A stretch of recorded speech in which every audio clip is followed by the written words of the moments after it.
This is At the Extremes.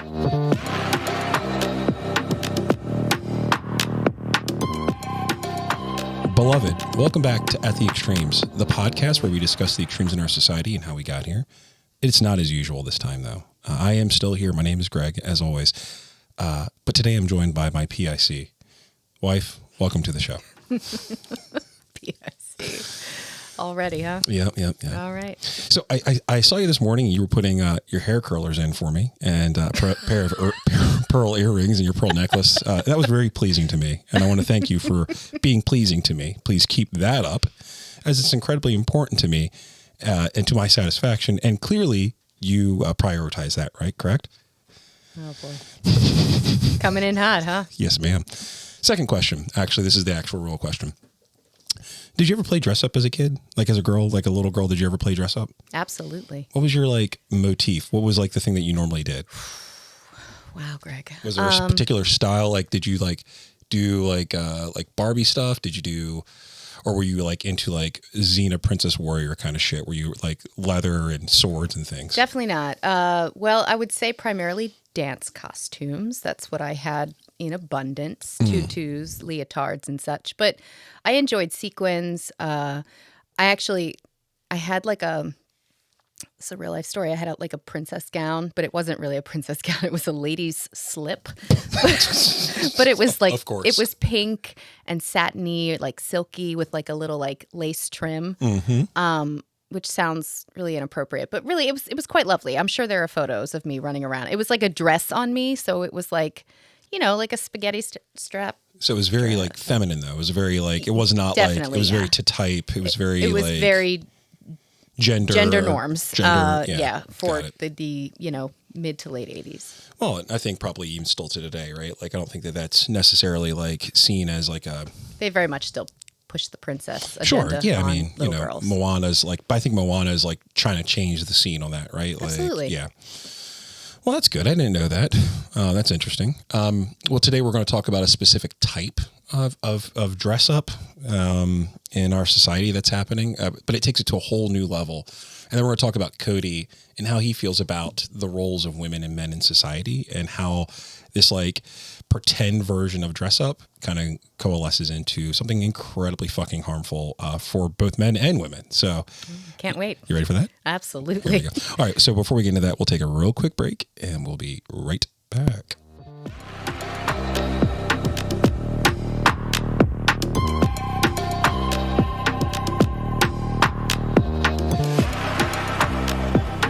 We are back. Wife, I wanted to bring you on the show today because I know my opinion about this stuff, and I know where you come down on it too, but I'm not sure if you're fully up to speed on the kind of movement that's happening online. And as I am terminally online, and and you are not. Late into the evening. Yeah. I thought we should get you into the studio and have a conversation around it. So I want to introduce a brand new topic to you because we did not record a previous episode about this at all. We're going to talk about the Tradwave movement, which is a portmanteau of traditional wives. Essentially, it's a throwback to the 1950s America, a throwback to when women vacuumed in pearls, they were washing the dishes with a smile on their face, and a baby bump to make her feel whole.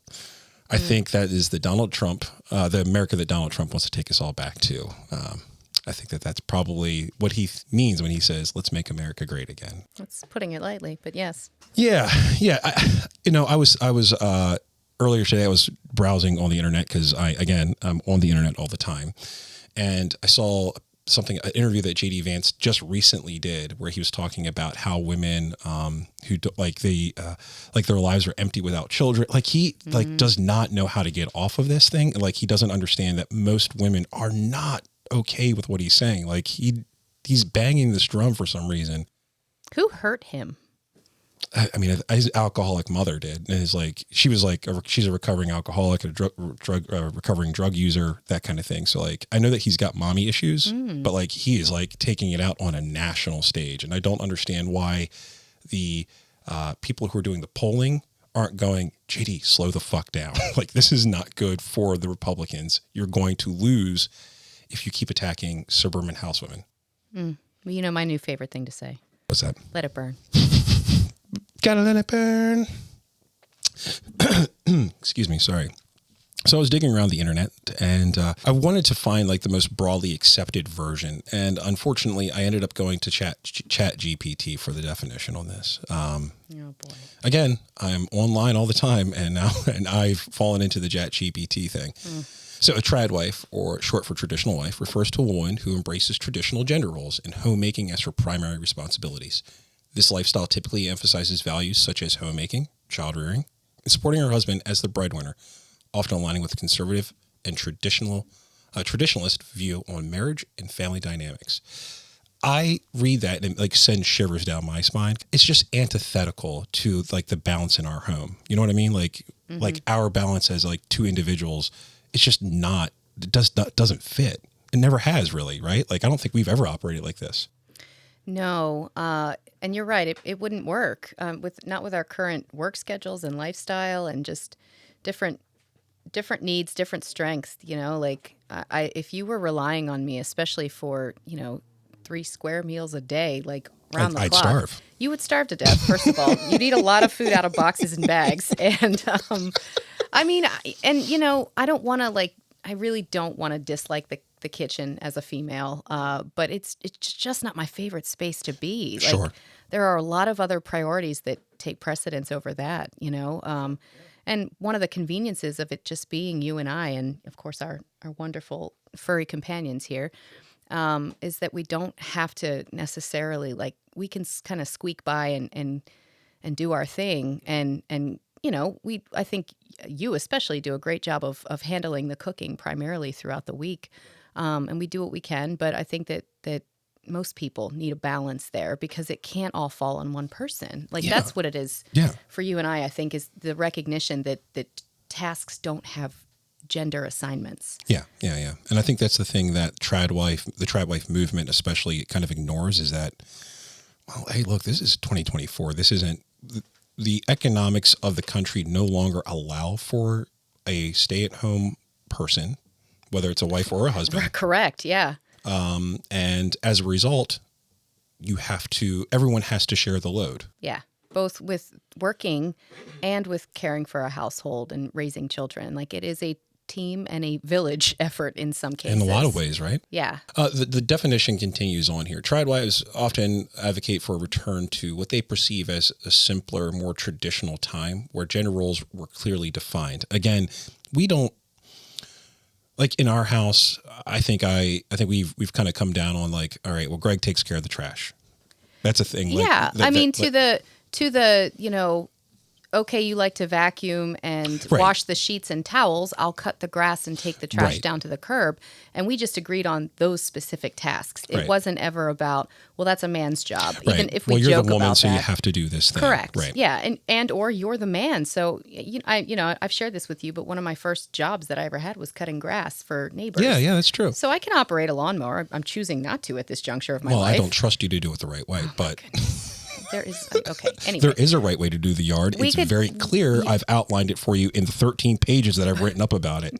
Get it together. We could do a whole separate episode just about the lines in the grass. It's if you don't have your lines straight, I don't know if whoever's mowing the yard, if your lines aren't looking right, there's something wrong with you. It's you need to reevaluate who you are as an individual. Anyway, the lines are diagonal this week, folks. Yeah, and that's how you keep the grass blades growing the right. I don't understand, why is this a problem? It's not a problem. I know it's not a problem. Anyway, back to the point. The concept is sometimes seen as controversial, right?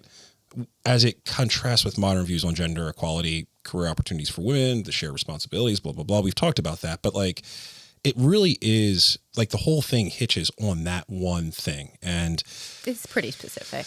Yeah, it's very specific, but without this agreed upon worldview within this subculture, that whole thing falls apart, which is really interesting to me. Part of the appeal is the clearly defined gender roles, as they say. And I think you're going to find as we go along here, wife, that there is a need for, I know that myself, in my own personal life, I do need a clear, yes, no, left, right sometimes, but what these people are looking for, is a strong man, a subservient woman, and like that is the relationship, and that is kind of like what all this distills down to. But I'll continue on here. The traditional wife movement isn't a new one, of course. There have been many guideposts along this route. One of them in particular was highlighted in a Time magazine article titled "The Truth About the Past That Tradwives Want to Revive." In the article, Jacqueline, the writer, she highlights that the Victorian era attitude towards women and men and their separate spheres they're not meant to operate in. The women, of course, were provided guidance on how to operate in the world, but especially in their marriages, which is really interesting to me because like the men were given guideposts too, but it was specifically how to pick a spouse.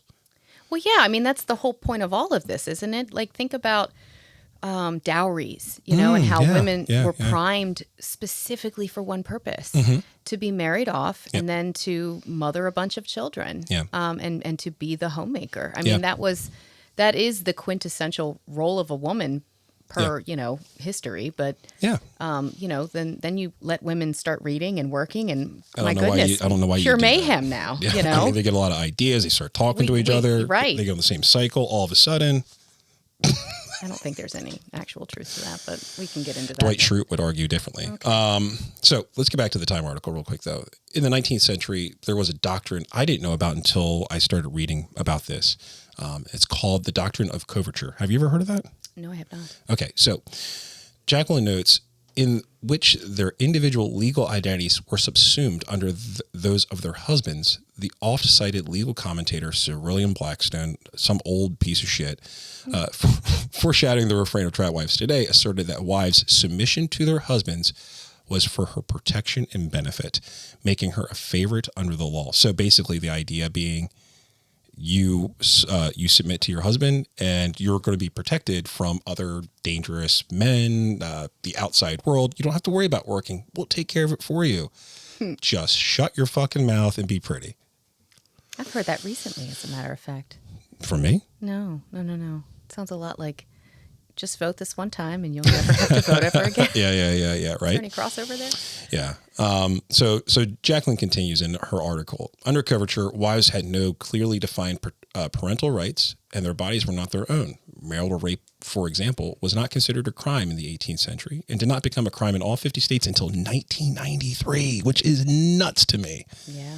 That is wild. Yikes. That is way too late in the timeline of human history for that to not be a crime in the United States. That's 31 years ago. Make America great again, right? Yeah. Am I right? Like, it's just like, what the fuck are you talking about? In certain circumstances, domestic abuse was condoned as a corrective measure to the submissive wife. Blackstone's commentaries indicate that moderate correction was permissible if it fell within reasonable bounds. You can slap your woman around if she's the rule of thumb. out of line. The rule of thumb rule, right? Like that. Which is exactly why I don't use that phrase, by the way. A lot of people don't know about that it's rooted in abuse talk. Yeah. Well, why don't you enlighten me? I don't want to misquote, like what it is, but something to the effect of, the idea of like being under someone's thumb isn't it something like it's the thumb is like a unit of measurement of something. From what I remember it being, and if I'm wrong, but I think this is what I remember being the case. You could get a switch off of a tree, and as long as it was the width of your thumb and smaller, think that was it, yeah. You could use it to beat your wife, your children, anybody else. That's what it was. So I a reframe in case, is just as a general rule, blah, blah, blah, instead of saying the rule of thumb is. So if you can eliminate that from your vocabulary. Yeah, there's a lot of problematic language around that. And I don't think that most people use it as a with that intent. But definitely. I don't think most people use it with that intent because I don't think most people know the origins of the statement. And that's, I'm someone who appreciates the reframes when I find out that language is harmful. Yeah, perhaps I'm a little extra for that, but I like to offer that up whenever I think it comes up. I think that's a good way of looking at it. I don't think there's any wrong. I'm trying to operate from a space of being open to learn new things and to unlearn old things that aren't good anymore. That's a good idea. I like that. But maybe you should stop learning because I don't like that. Oh, yeah. Sorry about that. I'll put a bow on Jacqueline's piece for you. Coverture cast a long shadow over women's rights in American history. Each generation of women, American women, seemingly needed to be reminded through the law, economic constraints, and even now in social media, of the naturalness of her submissive role. And their advocacy for ideology and principles of so-called traditional gender roles in marriage ultimately have the effect of promoting a return to the days of coverture and an erasure of hard-fought, if not incomplete, gains of the women's rights activists throughout American history. And I think that's an incredibly important thing to remember when you go to the polls this fall. I'm going to continue to highlight that throughout the episode. Vote as if somebody that you are married to, that you were birthed from, or that you have sisters or nieces or whatever, fucking vote for them. If you're not going to vote for yourself, at least vote on their behalf with the intent of protecting people's rights, folks. Anyway. It's really hot when you get all feminist. Thank you. I was born this way. Lady Gaga said it. If you recall, wife, I nodded to the idea that this desire to return to a 1950s vision of America, one where the women were at home, taking care of the home and making themselves really pretty for their husbands. So that way, when they return from a long day at work, he had something nice to look at, right? Like that's really about it. But there's a dark side to this vision, one that seems to be forgotten by the Tradwife content stream. The soul-crushing depression and anxiety that comes with being left alone in your house all day long. Mm-hmm. During the 1950s and the 1960s, a new, quote-unquote, new phenomenon started to show itself in the housewife. It was called the problem that had no name.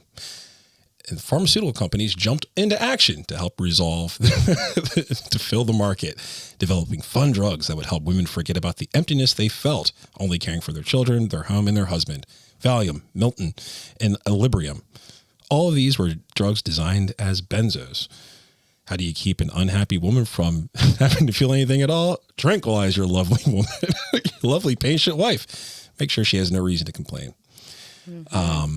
That to me, like the idea, like I think we've joked about this in the past, even very recently probably, where we talk about like, oh yeah, she'll be taking her Xanax and drinking a bottle of wine today. We've talked about this with people that we see, out in groceries. The modern day housewife. Right. Yeah, it's the same idea, right? Like it's like all I do is sit at home and hang out with the kids and drink and take Xanax. This is a long time before, we solidified like signs and symptoms of postpartum depression and things like that.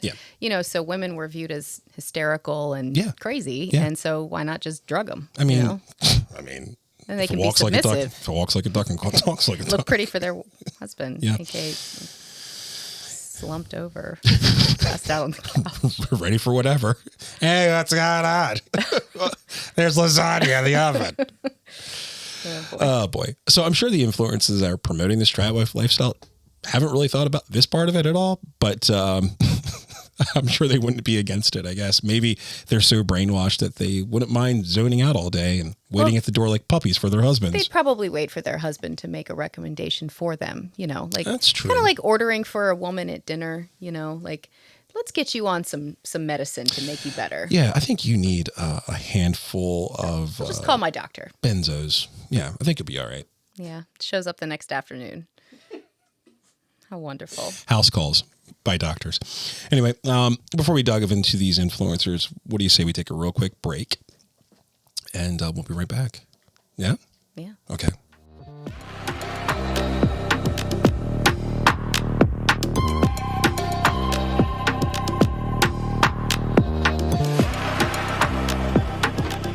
We are back again. Ba-ba-ba-bum. So I wanted to give you a couple of examples, wife, of the most popular ladies in this space, modern Tradwife culture. Mm-hmm. It's quite trendy on TikTok, especially, but Tradwife content creators hail from every corner of the internet, some less savory than others. And I had the unfortunate, I stumbled upon a bunch of these bad, less savory ones, and it really shocked me. Some with less honorable ambitions, these ones, and others seemingly playing to the soft girl core crowd. That's like a Gen Alpha thing. Like what? Yeah, like when you like talk about like hardcore or rugby core or like soft girl. Soft girl core. It's like being really into one thing. Why are cores a thing? Because people are fucking stupid. Gen Alpha is as dumb as they get. I really genuinely believe that. Are they after Gen Z? Yeah, they're after Gen Z. Oh, dear God. Yeah, they're terrible people. Okay. Either way, I find it really disturbing. The first content creator we're going to discuss is probably the most mainstream of them all. Her name is SD Williams. SD is a big-breasted, blonde-haired, blue-eyed pinup girl wannabe. Why did we have to identify her as that first? Because I'm only describing her looks because from what I can tell, there's not much more to her than that. That is the only... Says the male gaze. Yep. But once we watch this video, I think you'll agree with me. I didn't agree to be on your team today.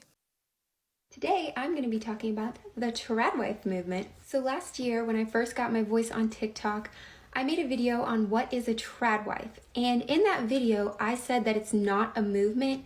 And now I want to take that back. I can see clearly that this is much more like a movement than I thought it was.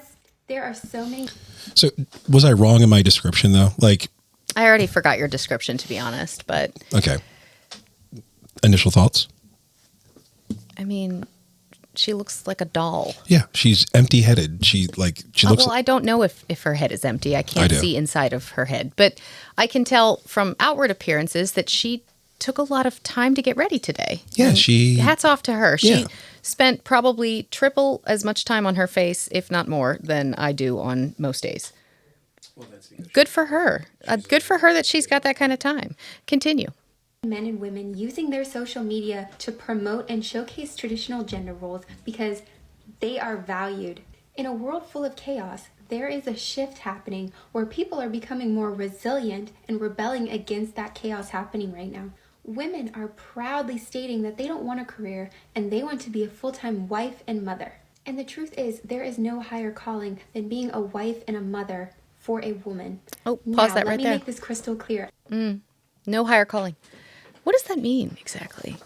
I think it's something to be said about like she has zero talent and she's given up on herself. I don't know. Like what does that mean? It's not very deep, is what you're saying. Yeah, she's very shallow. I shouldn't read too deeply into this. She's very shallow. She's very. She is a bit insulting by saying that there's no higher calling other than what she's thinking and feeling. So, like, if you wanted to be a doctor, but fuck that, be a housewife. I mean, all right. I am not undermining any woman who wants a career. If you want a career along being a wife and a mother, that is great. But being a wife and a mother should be your top priority always. And that is what is so great about this movement. Order is coming back into place in a chaotic world. You will also see a lot of similar topics being talked about along You're making a face. Tradwife. You made a face. I'm making a face. What are you thinking? This is order coming back into place because there's chaos out there. So one of the things that we're eventually going to get to here that I think is really important to remember as a thread. Strong men, let's call them fascists. Sure. They like to promote that from chaos can come order. If you let me take care of it. Got it. Again, Okay. Vote once and you'll never have to worry about it again. So do you think... If my husband takes care of it and there's order, I don't have to worry about anything. I can fully focus on my highest calling. I can be blind In my and bubble. stupid to the world. Yeah, and totally. everything's simple and clean. And yeah, there's a lot of that in this world. Anyway, I'll continue the video for you. TikTok, and that is masculine men, feminine women, providing, homemaking. All those topics go together hand in hand to create a more traditional marriage. Now, it is a personal choice, and this is where I say I appreciate working mothers and wives. I do not bash any woman who wants a career, and no homemaker should bash any woman and vice versa. Now, the Tradwife movement has nothing to do with any of these things listed. We're going to pause it right there real quick. Racism, removing women's rights, oppressing or degrading women. Interesting. So the piece that we read about from Jacqueline earlier, I think would highlight that maybe she should do some research. She should do her own research. Yeah. More than just probably listen to her husband. More than just TikTok The reason so research. many people are trying to connect these negative things with the Tradwife movement is to destroy traditional values. On the bright side, the men and women in this movement are resilient, and we are not going to step down. Have a great day, and there you have it, the Tradwife movement. We are not going to step down. We are not going to step down. We will not back off. Make America great again. It will not surprise you to find out that she is a Trump supporter. No way. Not Esty. Yeah. No. Here's another clip of Esty. So I wanted to come on here and share my thoughts about this. Why are we telling women, even starting out as young girls, that they need to have a life of independence? I know that this is an unpopular opinion and a lot of people are going to think differently. I think that that is a very toxic way to bring up a girl, to tell her that she can never depend on a man, and even if she falls in love with that man, always have a way of supporting herself. Now, I know that I remember hearing conversations, personal conversations that you and I have had about this very specific thing, about the messaging that you were given as a young person to not fucking rely on any man if you didn't have to, like, just because of the way the world that you grew up in operated. And I imagine that this is not going to sit well with most women, though, right? Like the idea. Let me just say from a male perspective, a husband's perspective. Please do. I don't want anybody relying on me. That is so much fucking pressure. Well, likewise. I mean, this is about people being self-sufficient. This isn't a gendered thing. Right. You've heard, I'm sure, this concept of like, you can't depend on another entity or person to fulfill your own sense of happiness and joy. Like, you have to be able to, find that within. Yeah. When you work on yourself and you love yourself, you don't need another person to fill that cup for you. You're able to fill it yourself. And when your cup is full, you're able to pour that cup out into other cups, So the idea is filling up your own cup and pouring into other cups. It's not full dependence, because that's crippling. Right. And I don't know why any person, male or female or otherwise, why that would be attractive to them. Why would you want that from somebody? I wouldn't personally, but I think that that's probably why we get along, you and I. But yeah, that's upsetting. Yeah, we'll continue the clip. It gets actually more upsetting. Oh, okay, good. So it's okay to get married and to buy a house with somebody, to reproduce and raise a family with that person. No one's saying that it's not, by the way. No one is saying it's not a good thing to marry someone that you love, have a child with somebody that you love, and take care of it. Yeah, and take care of that child. But like, let's just take her example of saying no one's saying it's wrong. Plenty of people do that. Most people do. Mm-hmm. Most people probably shouldn't, I'd argue, but most people do. Well, that's not true. We're wired to pair off. We're wired to connect. I'm not talking about the parent. I'm talking about the parenting and having children. Oh, well, yeah, sure. There should be a test for that. But I mean, I don't continue. I need to hear more. She's mid-thought. But don't depend on that person financially. This idea is so twisted. We're constantly being told we can't trust each other, and men are being told they can't trust women anymore, that all women want is to be promiscuous and you can't trust a woman, everybody's cheater. This is so toxic, you guys. I always said I wanted to be a homemaker. I wanted to stay home and cook and clean and live a simple life, and I was told okay, hit the pause button. Very high calling. Okay. What are we actually talking about here? Getting married, having children, being financially dependent on someone, belonging to someone, working. What, like, she's just dropped like 18 pennies into the fountain. Like, again, pick a struggle. Again, she's not. She's ranting. She's not smart. This is a rant. Yeah, she's not a smart person in my mind, but she needs to land the plane, because I'm trying to pick a struggle here with her to hop on board with something. But she's continue. For a woman, however, I should go to college, pick a degree, start a career, then get married, maybe then have children, and then become a stay-at-home wife and mother. If you choose. That makes no sense. What? Why would I live my life that long single, unless, of course, I didn't find the one until that time? We are meant to share this life with our soulmate, not be independent. Oh, good old SM. She dropped the soulmate bomb. We got to talk about this. So I think one of the things I think about this woman, she looks very troubled right there, by the way. I think she's got a troubled past. I think there's a lot of trauma around relationships and like being abandoned. Yeah, I think she's got a lot of abandonment issues. I've not seen anything on the internet to indicate that. This is just my instinct It's your gut sense from watching a lot of her content. Yeah. A big part of sharing your life with somebody is trusting them. And if you can trust them with your body, sharing a home with them, and raising a child with them, you sure as heck can trust them financially. And if you can't, True. you didn't marry the right person. Independence does not equal fulfillment. And look, I'm not saying that independence does equal fulfillment, because I know a lot of people who are independent of partners and things like that who would tell you that, yeah, I feel really like unfulfilled as a person. But Let me ask you something. sure. Could you envision that these two things could be true? That you could trust someone with your body and share a home with them, and also have things happen financially speaking that would lead you to maybe not trust them financially? Or can those two things exist in the same space? I think that, again, Because in the world that she's created, where soulmates also exist, that those two things can't be true at the same time. right. She's all in, or or nothing. Well, and I think that again highlights what I was trying to highlight earlier when I was giving just the description of what she looks like, because I think there's not much up here. Even if there was, she could have been brainwashed to the point of believing these things. Sure, is the yeah, point. maybe, Like, yeah. she may have started out as someone who went to college. We could look.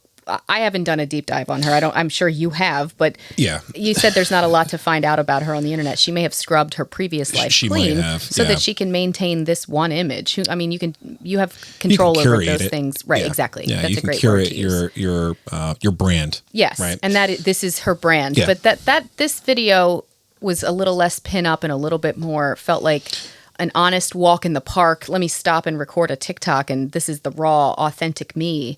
You know, But she still had a full face of makeup on, and the whole thing was she still did. there. She Yeah. did, but her hair wasn't as pin curly. So there's a video of her where she's doing her like workout fit Oh boy. for the day, full face of makeup, hair and curlers, but she's like, Impractical. these are my Lululemons, and they're like these like super, like, what was I saying earlier? Like soft girl core stuff, like being like super soft and like there's like, oh, I'm like frilly all the time, blah, blah, blah, blah, blah. I'm a real life Barbie. And even when I work out, I've got a full face of makeup on and hair curlers, and like my nails match my Lululemons, and like it's just like this, like Yikes. you're curating something that's super harmful for little girls who make up a lot of the viewership on TikTok. Oh yeah. And we're talking about like girls already struggle with body image issues. Girls already struggle with feeling like they belong to something without, having all of that. Well, I told you about the book I'm reading, right? No, what's the book you're reading? I'm reading a book called The Anxious Generation, and it highlights when we started to really decline as a society, and it was post 2010 when Interesting, okay. childhoods started to convert from a play-based childhood to a screen-based childhood, and there are now stipulations around when it's healthy to expose children to the internet and to the virtual world, and it is far later than you think. And people are getting cell phones too early, smartphones, sorry, not cell phones, but smartphones in particular shouldn't be had before the age of like 16, like high school, they recommend. But most kids in elementary Is this school a and middle novel or is this like a? It's a yeah. I mean, it's like Is it one of your brain candy books that you're yeah, reading? it's a brain. No, it's not a brain candy book. It's like a research based book, like a psychology text. I think it's a psychology researcher from NYU wrote the book after kind of doing years and years and years of research on. That's that. interesting. I'd be Yeah. interested to know like what her measurement is for understanding about like when like society started to fall apart, quote unquote. Post 2010. No, but I'm saying like what are the measurements that she considers that to be the moment? There's a lot of factors, but they Because I'd call like 1917 USA would be a pretty big turning point. No. 1907. So it does go into. Sorry, this is a little bit of a bunny trail, but it does go into the history of like, our adaptations to the world around us and why like we're not resilient anymore, and like and that the whole like the concept of the play-based childhood highlights like also the need for learning certain skills of independence. And when kids are so addicted to screens, and I've seen this in my work, so addicted to screens that they forego social opportunities with peers. They miss like vital spaces to learn critical, I've seen that firsthand. Yeah, critical skills for social development. And so, and it leads to, higher levels of isolation, anxiety, depression, you name it. Sure. Levels of suicidality is at an all-time high in young people. There's by the way, it's National 988 Day, like 9/8, September 8th. 988 Day. It's the first year for it, but we're saying, 988. Yeah, 988 is the crisis helpline, the national crisis helpline. If you are not just if you're suicidal, but if you're experiencing thoughts about just being really low or really struggling. Is that like a 911? Yep. Oh, but brilliant. for your mental health, yeah. So, awesome. Mental health is in the toilet. It's rates are at an all-time high for people feeling and like Esty crap. Williams is a prime example. Well, yeah. So there's more to this game than just Esty, though. Welcome, Rachel Joy. Oh boy. Rachel Joy, she lists 3 feminine traits that feminism has killed, according to her. And I want you to watch this, and I want you to read them off for me. I got you. Feminine traits that the feminist movement has tried to squelch: a soft heart, a longing and or love for motherhood. Oh boy.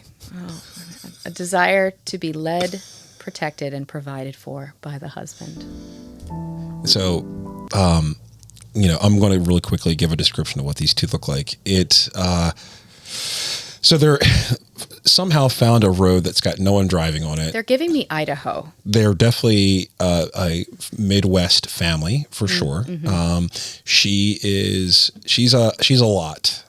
We're only going to watch this one video because it's the most disturbing of them, because the video starts with her and her daughter, and they're both like twirling their hair and they're wearing pink. Matching dresses. Yeah, it's that soft girl core stuff. This is what I'm talking about when I say that. It's like, oh yeah, we're always Barbied all the time. It's just this kind of shit. We're princesses all the time. And we have a prince who takes care of everything we need. This doesn't bother you at all. I can't. Fucking hate these people. Oh boy. So we're going to move into some... those damn feminists. They've gone and done it again. Yeah, the idea that feminism ruined a desire to be led and protected by men, I think it's probably more to do with the fact that men beat the women that they're with at an all too frequent basis and don't actually protect them for the most part. A lot, and in some cases at least. I think that women were just responding and reacting to a bad trend, because when you give up your whole body and entity to a control freak, probably going to get abused. You are drawing some strong conclusions about That's what podcasting's about, is making short. Yeah, I'm recalling the title, but you got to stand on something. I do want to say that that we know what the core for these specific types of men, these protector types, quote unquote, that you describe. I think the real underlying current is what? They have not dealt with their anger issues. Sure. Yeah. They are victims of the classic. So it's not feminism; it's toxic masculinity. Is what we're talking about here. So again, like, I think maybe like obviously I've got a penchant for trying to be a little aggressive in my language around some things and not think it through all the way. But I think that's what I was trying to highlight anyway, which is it's toxic masculinity, not feminism. Yeah. Feminism was... It's always our fault, though. It's only a response to what we do wrong as men, and like the things that we don't take care of within ourselves, which forces people to externally have to respond to what we're doing. But women have been blamed for men's bad behavior forever. That's fair. Well-behaved women rarely make history. Well, Helen O. Troy really did a whole lot to set that off. God for you bless guys. her. Yeah, fuck there. Before we move into the more choppy waters of the Tradwife movement, I want to bounce this off on you and see where it lands with you. Because I do believe in a woman's ability to think for themselves and make decisions for themselves. I'm not going to roast these women completely who've had their conversations with their partners and have made a conscientious decision together for her to stay at home, and that being like a good thing. Where do you come down on that? Like, do you think like if you and I were to have a conversation and we were to say, husband, I want to live a more traditional role, like feminine role. And we were to walk with me here. Okay. I'll humor you. But if we were to say that was the conversation you and I had, and we were to live this tradwife lifestyle, and we were to agree on that, is that like, how do you round that square? Like, is that something that like you can kind of come to and say, all right, well, hey, look, this is a decision you guys have made together. I guess I can't judge it like whole hog, or who am I in this scenario? Am I weighing in like a third party, or am I the wife? Weighing as a third party. Okay. Hey, do you, boo-boo. Like, I'm not going to yuck on someone else's yum. Like, if this is how your household functions in a healthy way for you, right on, you know? This life is not for me specifically, but this isn't about me. This is about, you know, if this is your thing. I don't buy that in a culture that is so vapid and you know, expose of every little thing that we do. You even told me last week, you said, yeah, like, you know, like, I'd rather watch a video of this guy like shopping for his groceries for the week and preparing a meal, like or whatever you said. That's probably it's not borecore. Borecore, another core. I had to have someone at work explain cottage core to me because I can't keep up with all the core. Well, Gen Alpha is now calling things like like they've even started to move away from core and they're going maxing now. So like you go like trad maxing, which is like to be really into something. Maxing. Oh God. Oh, I'm so old. There's so many bad things that these people are doing. I forgot the question, to be honest with you. Okay. Where do you stand on this? I'm weighing. Yeah. Okay. So like, do your thing, really. But there's something I can't, oh God, in my core. My personal core. In my personal core. Wife core. Thank you. In my wife core. I don't buy it. I don't think that these people are happy. I think that they're harmed in some way. They haven't healed, and they're looking for a place to hide. And these TikToks seem like a great space to hide. I mean, this is where people in the TikTok generation, like, they find their communities, but it's all like superficial, you know. I was actually reading a piece that a buddy of mine sent to me while I was on my walk before we started to record here, and you know, it was about like depression and being in a city while still being completely alone, but also feeling like you've got some connection because you're on social media all the time. And you're surrounded by people. But you're still so lonely. There's a difference between being alone and being lonely. Yeah. And lonely people spend a lot of time online. True. That's fair. I think that that's really fair to say, because otherwise your attention would be not on your phone. You'd be engaged in real time, and you'd be having real experiences and real interactions. And I think that's what people are seeking. Not that it's my place to come down on what women should do with themselves and like how they should operate. But I think, like, if I'm thinking about just my own value set, I don't think that this is anything that I could ever participate in, because I don't see how this dynamic how this dynamic allows for equity and equality, and how it doesn't lead to abuse. I just don't see how it doesn't. Like, eventually you are either being financially abused, physically abused, or emotionally abused. In my mind, I don't see how there isn't any other. There's some sort of extreme component in there, because you don't join movements unless they're. I mean, I guess arguably we're all part of some sort of movement, aka cult, I guess, but it's culty. We all have our own thing. It's culty. Yeah. I mean, and if there's. I don't know, traditional values aside, because I don't even know what that means anymore. Like traditional American values, whose values? Right. Whose values are we talking about? We're about to talk about that. Oh, okay. So here we go. There's a lot of underlying currents to this movement, and I'm curious to get your thoughts after you watch this clip. I think it's an obvious connection to religion. I think there's an obvious connection to that. And the other, ironically, being toxic masculinity and the far right. And white people. The far right. We're going to talk about that. Okay. We're going to get there. Don't worry. All right. And this is where we're going to dovetail into Cody and his views on women and how these two titans of stupidity cross over. Juicy. And so we'll get to that here soon, but I want to give you a little bit of the dorky deep dive stuff here. According to the Global Network on Extremism Technology, Tradwives span the right-wing landscape and reproduce, and produce the right-wing communities they inhabit, perpetuating conservative values and right-wing ideologies to varying degrees across social media.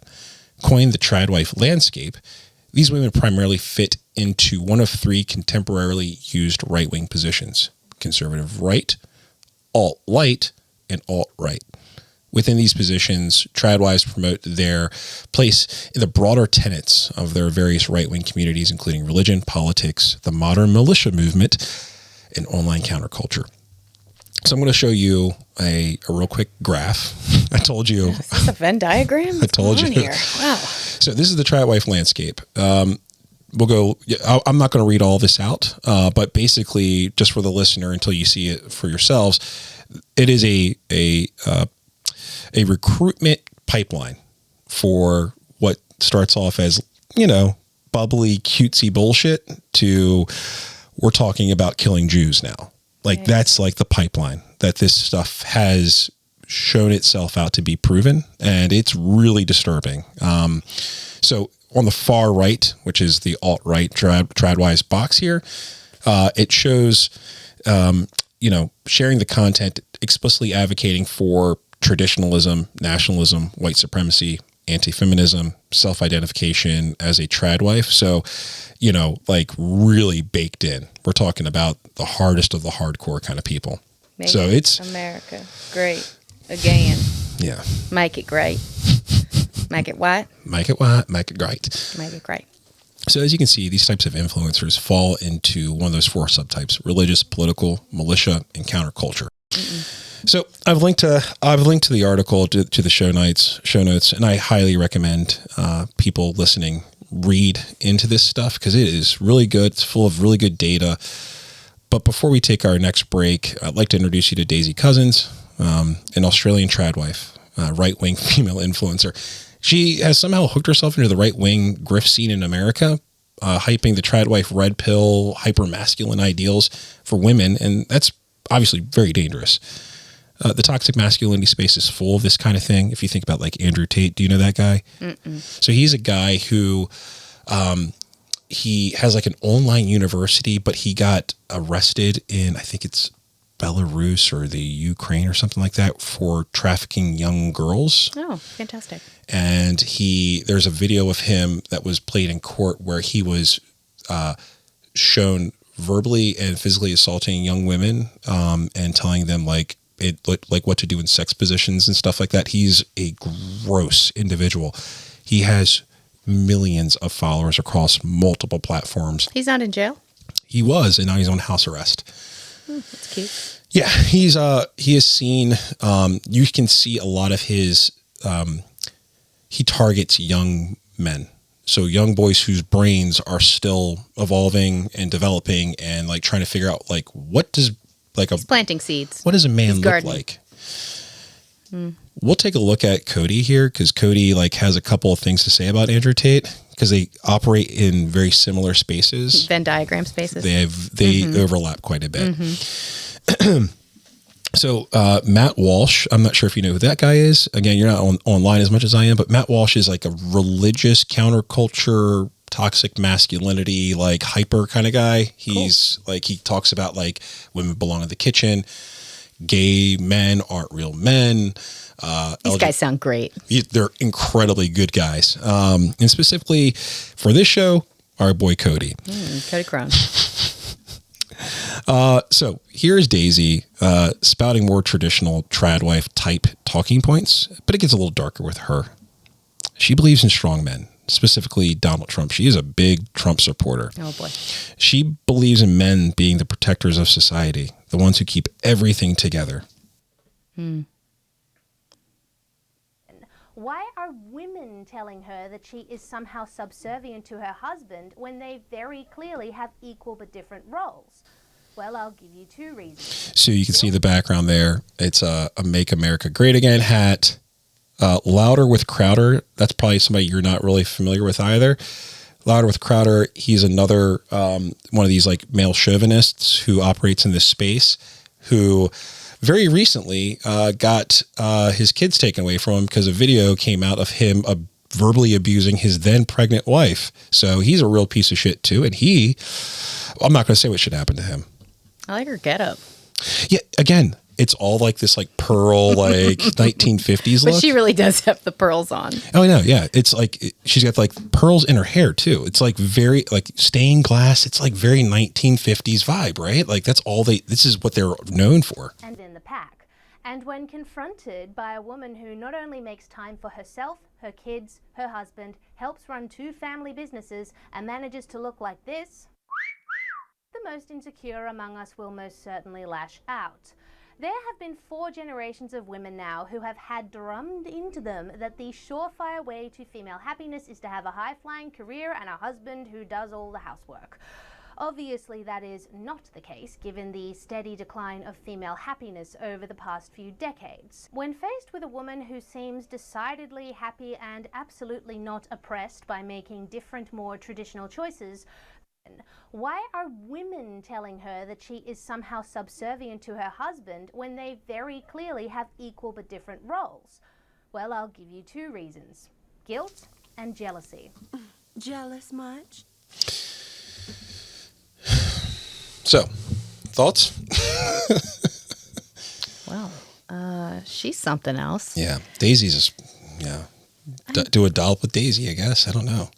She just seems like she's got a lot of time on her hands at home to do like bad Mary Kay makeup, and her dress looks to have been thrifted, but probably like something circa the 80s. I mean, the thing that I think that's lost on all these like Tradwife influencer follower types is that these women make millions of dollars based on this content. You can't tell based off the quality of the video. That's kind of the point. It's weird. It's very like the stained glass window is a nice touch with the purple lighting. Yeah, it's is. Weird. It's very weird. All of it. It's manufactured though. She makes me uncomfortable, if I'm honest. She's got like a real Cruella de Vil look about her, and I don't really care for her. Of all of the influencers, she's probably one of my least favorite. She's uncozy. Yeah. Daisy, like I said, she's really into American politics, and I think it's probably down to the fact that we as Americans love an accent. We love when someone with an accent scolding us. Think about Simon Cowell, American Idol, right? Like we just love Gordon Ramsay when he comes into a restaurant. We love watching Gordon Ramsay in this house.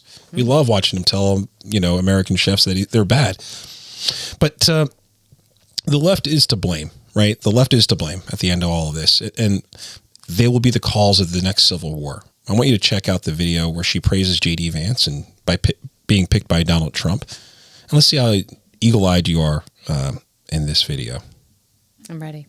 Third, on a more positive note, Donald Trump announced his pick for vice president.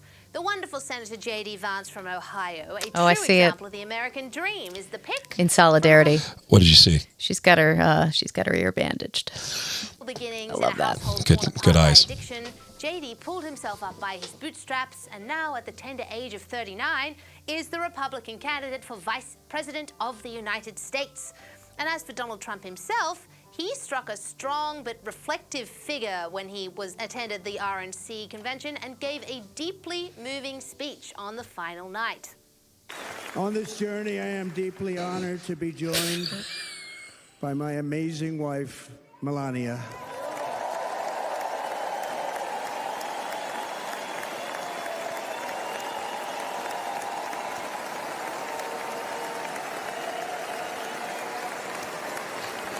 Also, Melania looks fucking miserable most of the time. Like, she doesn't want anything to do with this. She has it so that her face is just in one permanent expression at all times. She doesn't have a need to smile or frown. Yeah. She just has that look at all times. Pained sorrow.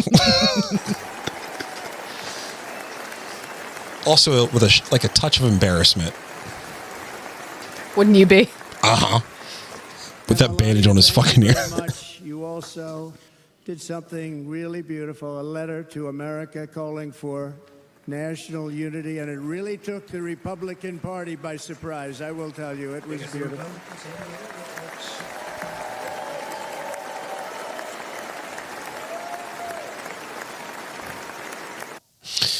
And in solidarity with Donald Trump, attendees at RNC was seen wearing imitation bandages on their ears in the likeness of the one worn by Trump himself. And, as you can see, I have my own iteration. And my MAGA hat for good measure, although I won't wear it because it will ruin my hair. Or That's a problem. Yeah, no. So before we take a break, I really quickly want you to take a look at the top right-hand corner here. Shop the Daisy's Cousins store. Oh, can we get T-shirts? You can get products for Halloween. through her links. Again, she's not a traditional What wife. does that say? You know my eyes are bad. Men's Hot People Lean Right classic T-shirt. That's what it is. Hot people lean right. Yeah, that's her like motto. She's a fucking idiot. Does she think she's hot? She's hot. I'll leave you hot. to be the judge of she's that. hot people. Oh boy. So here's the thing, is that she's not a trad wife. She's on the internet. She's making money. I thought she was a trad wife. No. She is a quote unquote trad wife, but she makes fucking hundreds of thousands of dollars grifting T-shirts by playing off of the hard right. It is all a grift. She's a simpleton, but she's a dangerous simpleton. Yeah. I've been saying that. That's why the internet's bad. Yeah. What do you say we take a quick break and we'll be right back.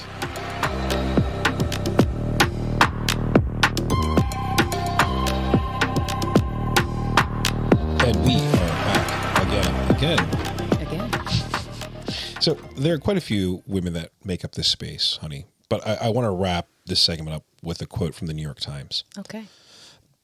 Quote, but I often think, who is this content really for? Sure, some portion of their followers are probably like-minded women, but a new study from Media Matters made me wonder if the Tradwives' main audience is actually right-leaning men. Media Matters coded and analyzed 327 recommended videos after exclusively interacting with Tradwife content and documented what happened. We found TikTok's recommendation algorithm rapidly populated our FYP, your For You page, with conspiracy theory content and fear-mongering, which made up nearly 1/3 of all the videos served up on the FYP.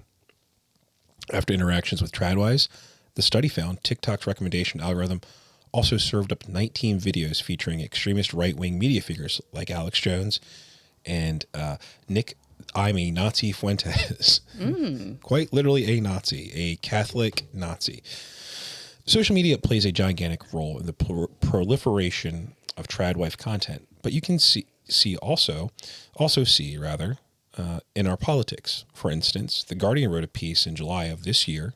They go on to say this: with the selection of J.D. Vance as Donald Trump's running mate, the values that undergird the Tradwife lifestyle are taking center stage at the highest level of politics.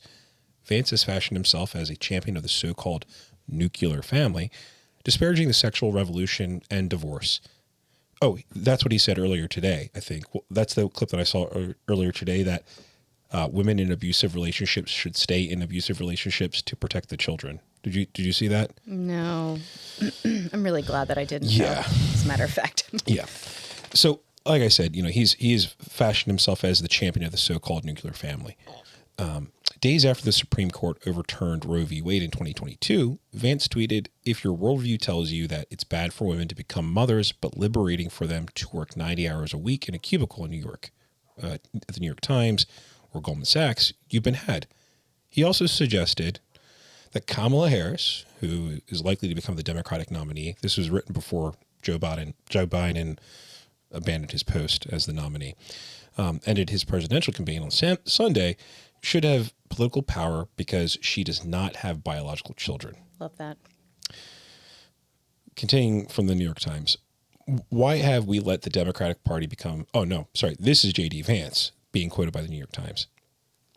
Why have we let the Democratic Party become controlled by people who don't have any children?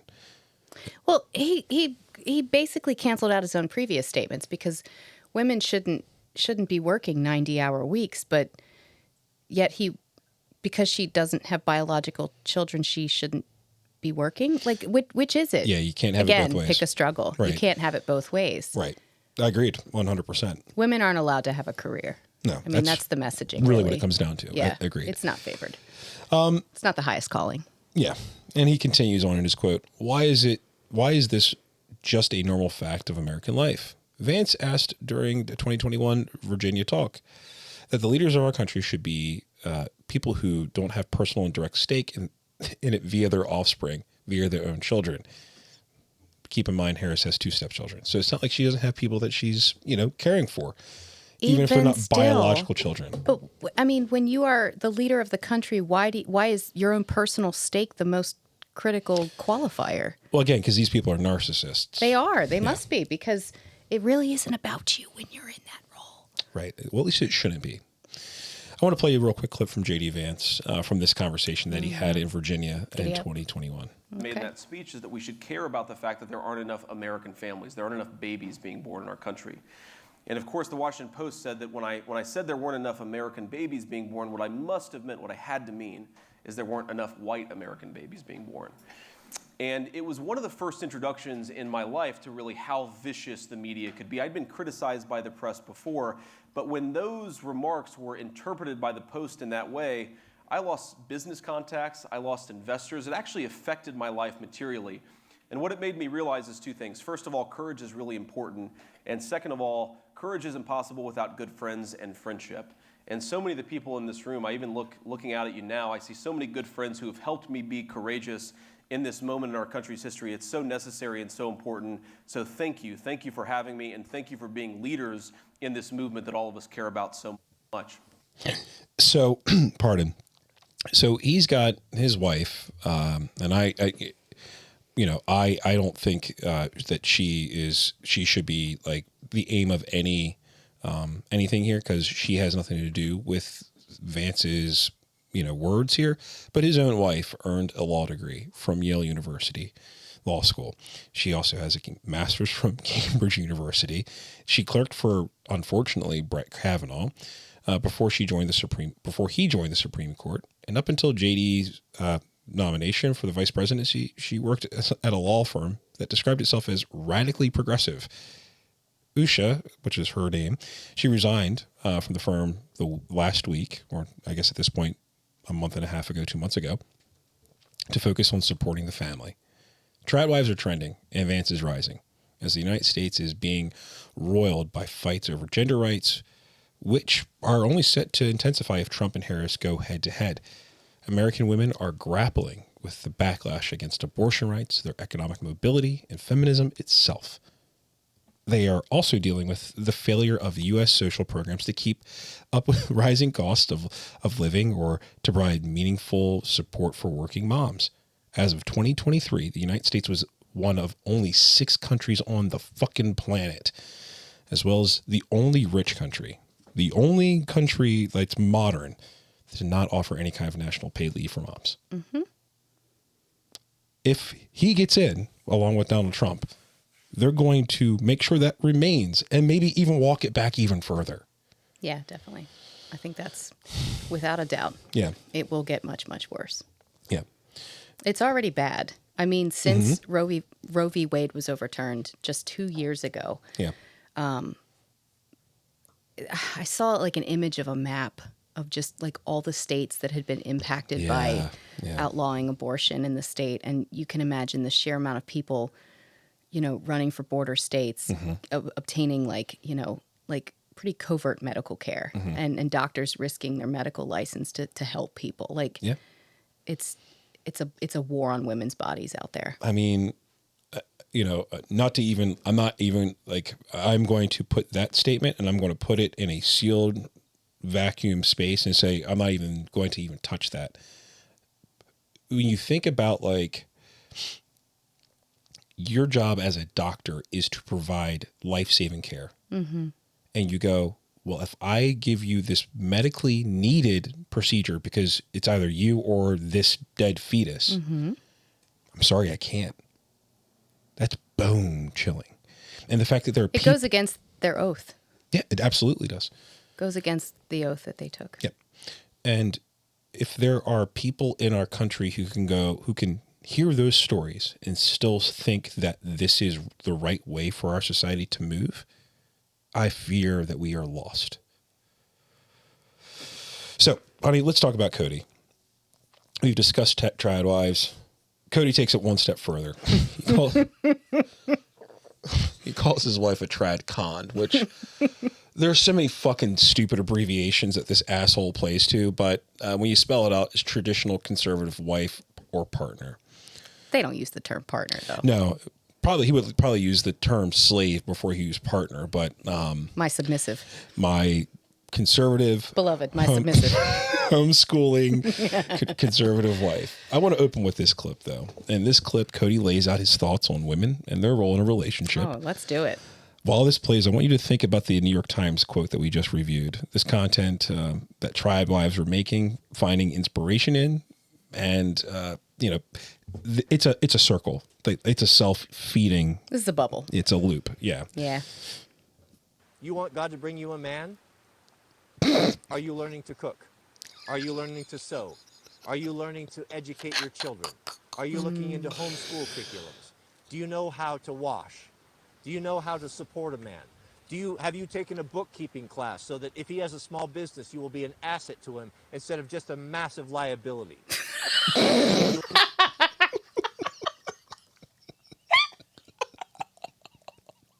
Oh, thank you so much for this. It's like a present. He's a child. But we're gonna finish playing this. Those things. Are you being proactive? Are you preparing yourself for God to bring you something? Or are you just sitting on your hands, being a lazy POS, not doing anything, whining and complaining, why won't God answer my prayer? He seems like the answer to someone's prayer. What is that thing around his neck? He's wearing a handkerchief. I'm here for the fashion, to be honest. I mean, he has many videos that you can check out if you want to about his drip. He talks about his fit all the time. Drip? Yeah. That's a. Is that young people speak? Yeah, it's another young person term that I've heard while walking around the streets of Youngtown. It's your clothing, your drip. Yeah, your drip. That seems like one that could easily be misused. I'm sure it can be. Probably by me. Yeah, probably. I'm not gonna go there. Hey, everyone, look at this drip. Does this drip look great? What's this drip? Am I saying it right, Greg? What's a drip? So, God, there's so many problematic statements that were made in just 30 seconds? Not even 30 seconds. I mean, cash cow. Yeah, I want you to understand, in 40 seconds, he violated just about every rule that we have in our house, through speaking.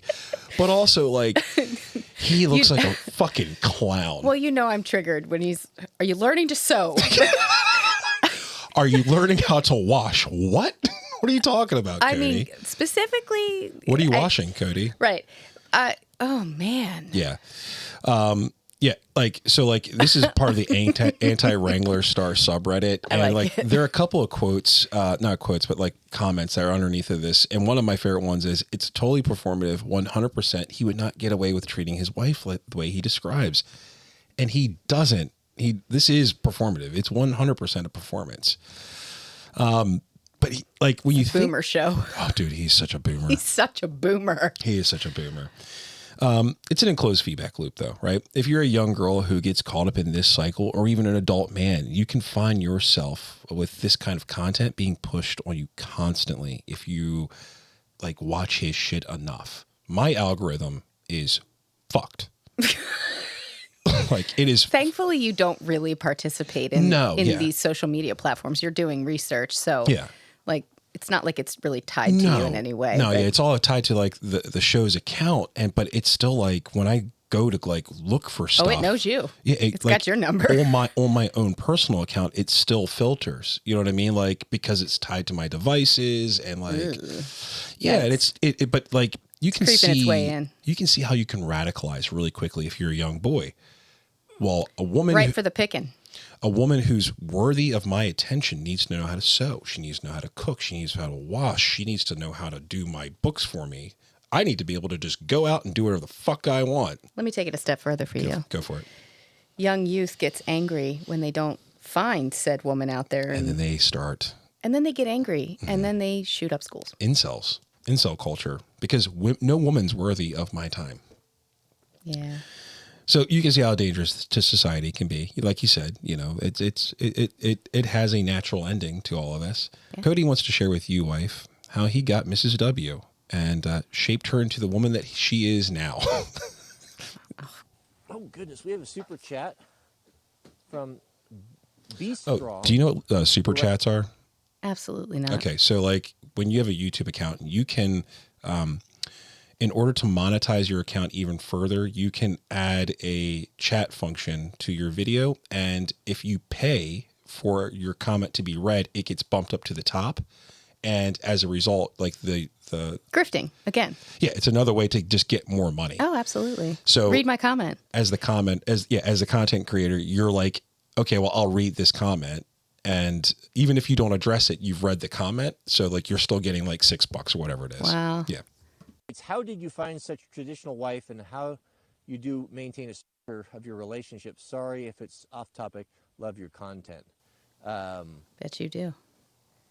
How did I meet her? Oh goodness, I don't know, man. I look at my friends, and they didn't get as lucky as I did. I don't know how to account for it, other than, it was God had mercy on me and picked a mate for me, and just happened to work it out that it worked out. I don't know what to say other God's than plan. that. But there's also work that goes involved.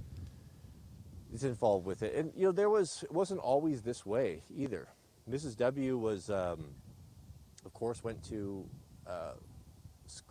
college, graduate schools at very liberal universities, had been indoctrinated into that mindset.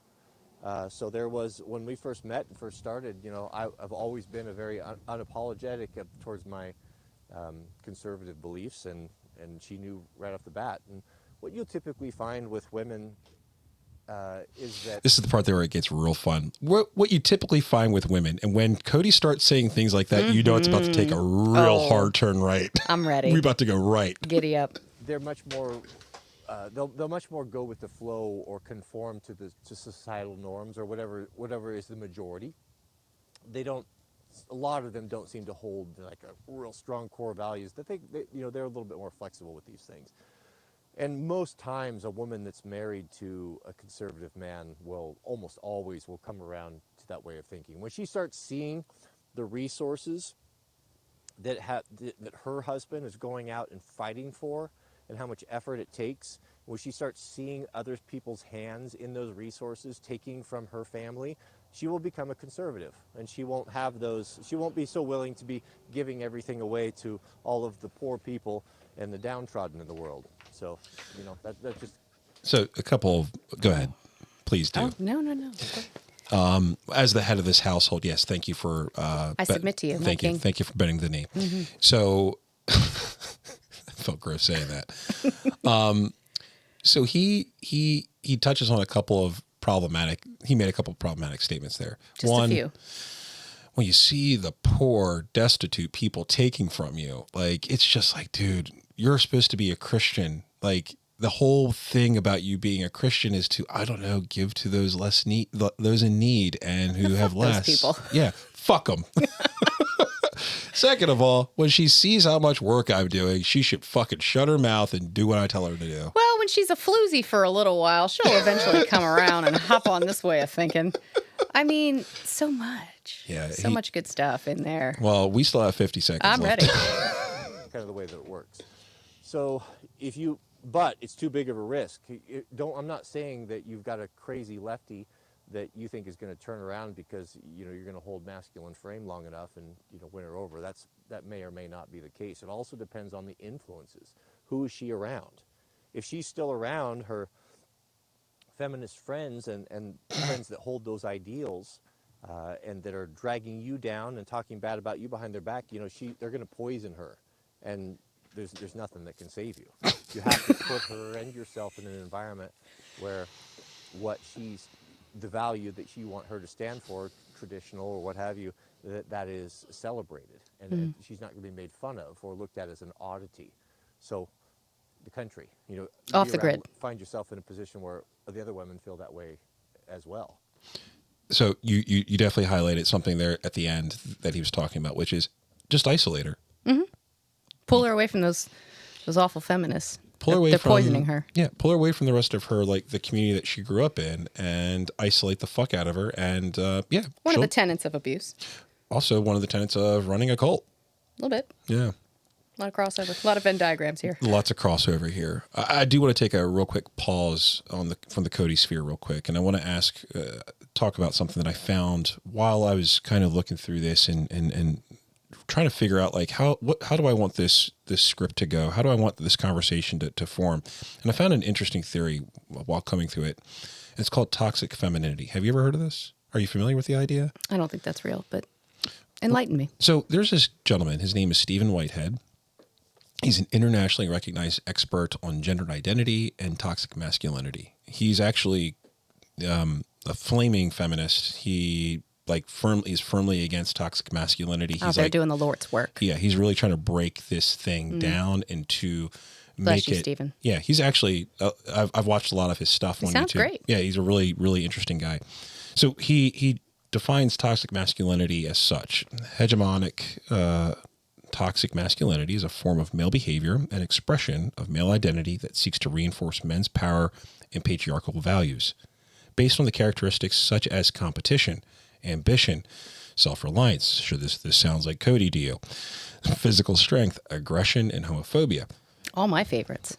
The image that is perpetrated celebrates physical toughness, the endurance of hardships, aggressiveness, rugged heterosexuality, and unemotional logic. All things that all men fall into at one point in time and may struggle with their entire lives. I know that I struggle with the unemotional logic piece all the time.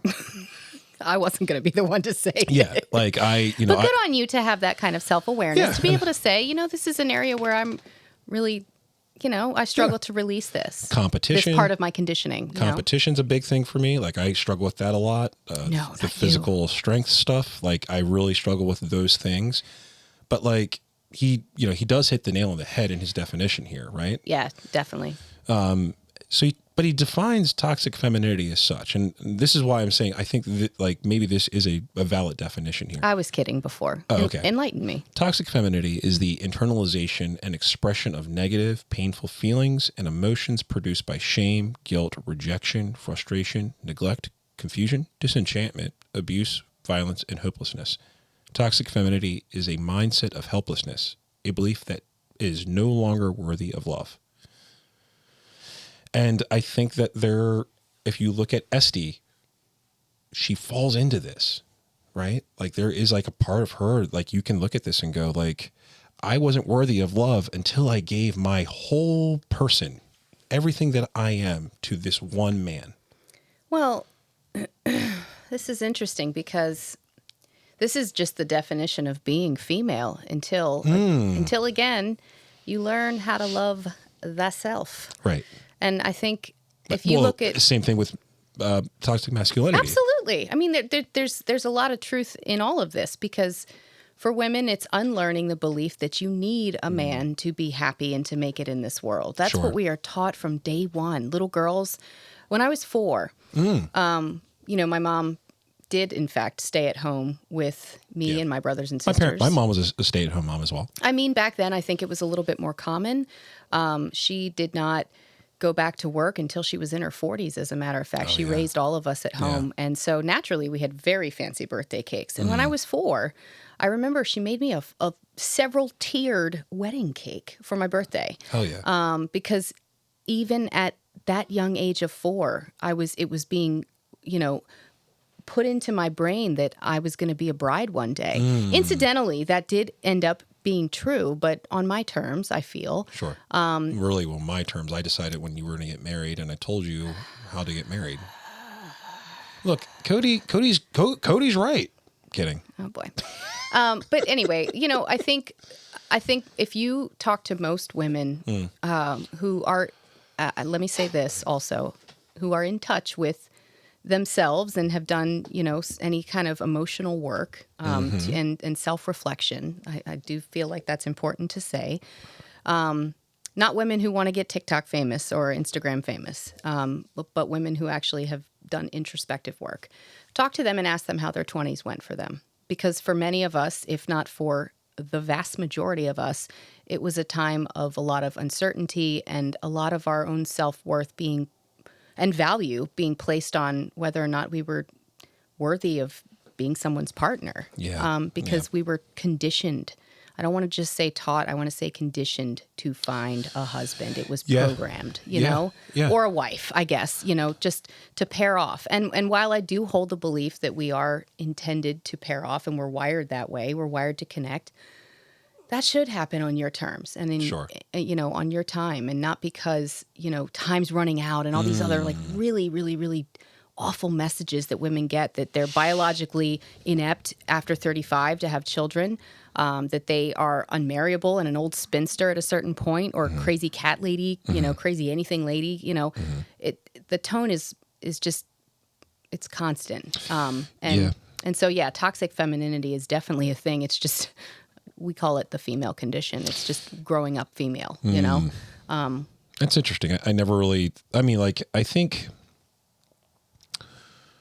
I remember I was dating a girl who ended up going to a conservative Christian college for graduate school. And she like played around with like the idea that like she would like always like make fun of the idea that people were going there to not get their master's, but get their MRS degree. Yeah, right. And a lot of like conservative undergraduate is a lot like that. I mean, if you look at schools like in the SEC, like the, you know, Alabama's, the LSU's, like that kind of stuff. Oh yeah, didn't we watch something on Netflix about that one time? Yeah. Like it was the sorority show about how, like, you know, before they let women of color into sororities, that was the big push for, you know, you're not going to college to get a degree and get a job. You're going there to get married. Yeah, and you join sororities. So the idea wasn't to be there to learn anything. It was there to appeal to a man. Like the entire and to get together value. with other women who are also there for that intention, and to build sisterhood, and, you know, so on and so forth. Yeah, there's a lot of that. And, you know, we're not going to dive too much into it, but, I think that there is, again, because I was trying to like, you know, I do think that there's a lot of this is based in religious upbringing, and, you know, there's just something called the Fundy baby voice, which is a fundamentalist Christian baby voice. If you think back to the videos we were watching with SD, when she's like whisper talking and she's talking like this, think back to like Sunday school, like teachers who were female, and there was like that real like soft, unassuming, you know, baby voice. And that's like this, like what these women who are in this movement, they act like this because it's more submissive and like you're more acceptable and all this other stuff. Yeah, don't be too loud. Yeah, don't be too loud, because your man might not like that. We're not meant to be seen. No. Or heard. I mean, believe me, I've been... Our highest calling, as you know, is to be a wife and a baby maker. Yeah. I'd argue that influences that we've talked about, like I said, you know, they reinforce Cody's idea, and a full supporter of this notion. He's a full supporter of this idea that women need men to have worth. And you brought that up just a second ago. So I think that that's like, you know, just, it's so insightful that you know that. But like, what's before wild, we had the conversation, I didn't know that, you know? What's wild is that these people might not even believe in this themselves personally. They're doing it, you know, as a performative act.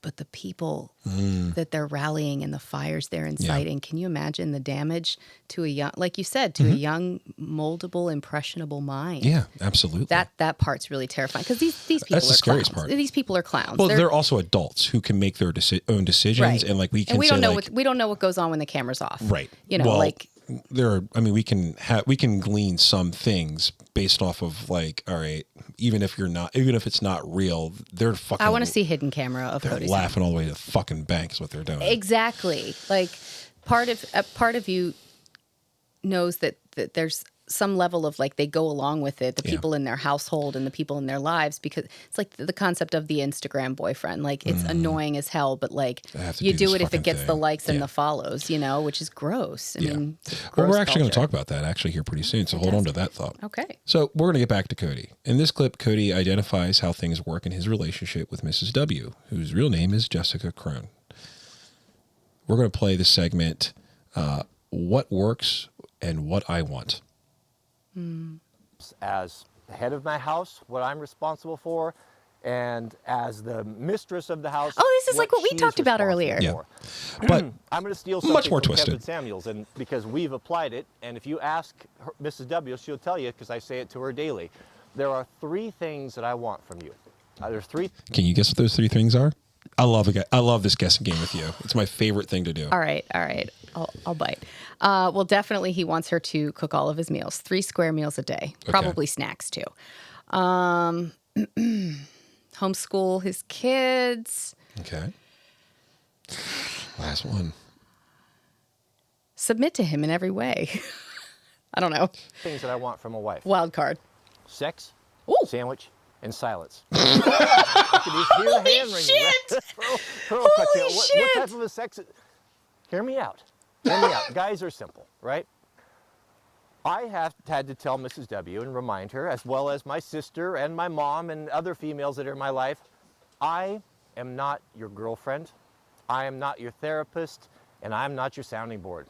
I don't care about your female dramas. Those are not concerns of mine. If you have things you need to work out with your friends, or anxieties or fears or worries, that's not the role for the boyfriend and not Shut for the the fuck up about that. And those, if you are a husband and you get wrapped into that, that is a continuous loop that you will never get out of. You need to be very clear and define, if you have problems, go talk to your friends. Don't talk to me. Keep me fed. Don't overcomplicate my life with drama. And take care of me physically and maintain your attractiveness and keep that part of it alive too, because that's the triangle that makes the perfect, that keeps everything working, right? Those 3 things. So My face is melting off. Yeah. I can see it. In fact, actually, I need you to go ahead and just pull it up off the floor and just glue it back onto your skull, because, this is... I don't know that I can come back from that. It's pretty rough. It's a pretty bad one. Yeah. He's a real piece of shit. Yeah. You want to take a real quick break?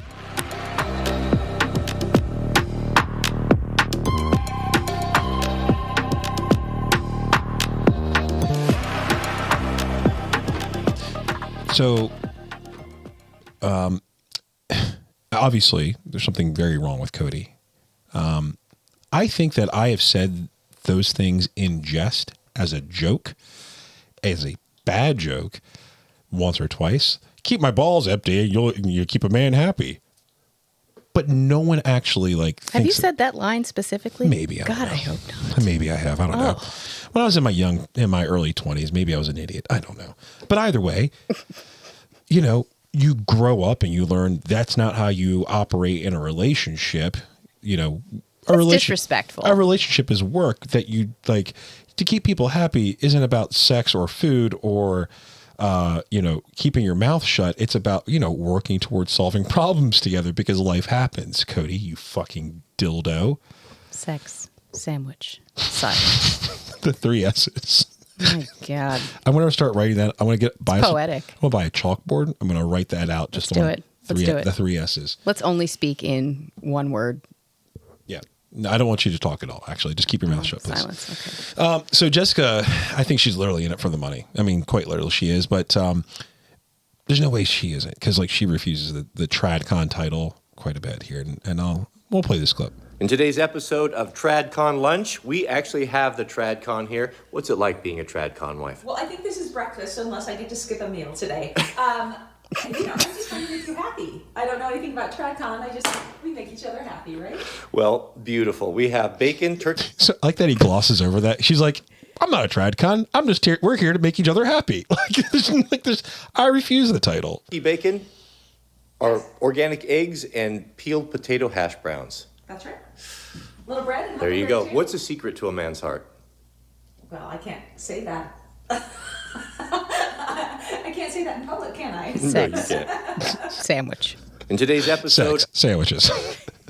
I think it's all performative, like you said earlier. There is that part, when the camera goes off. I think that this is very much like a normal, maybe less normal relationship than others, but she clearly is annoyed with him, constantly All the time. pointing a camera in her face too.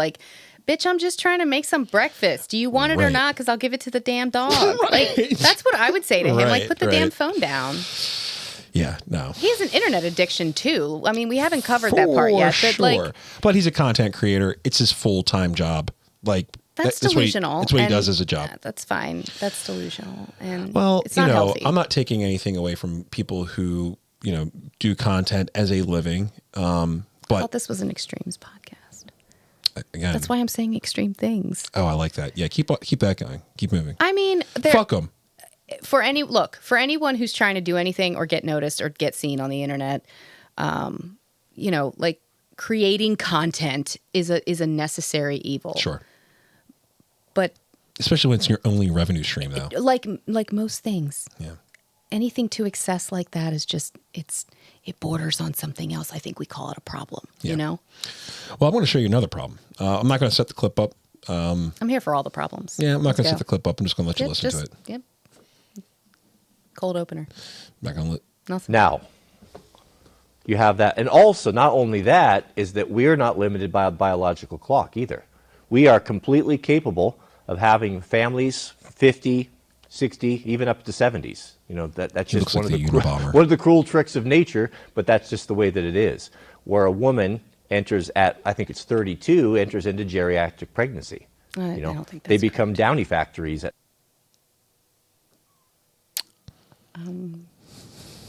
What did he just? I think we need that one more time. Want to make sure I heard that correctly.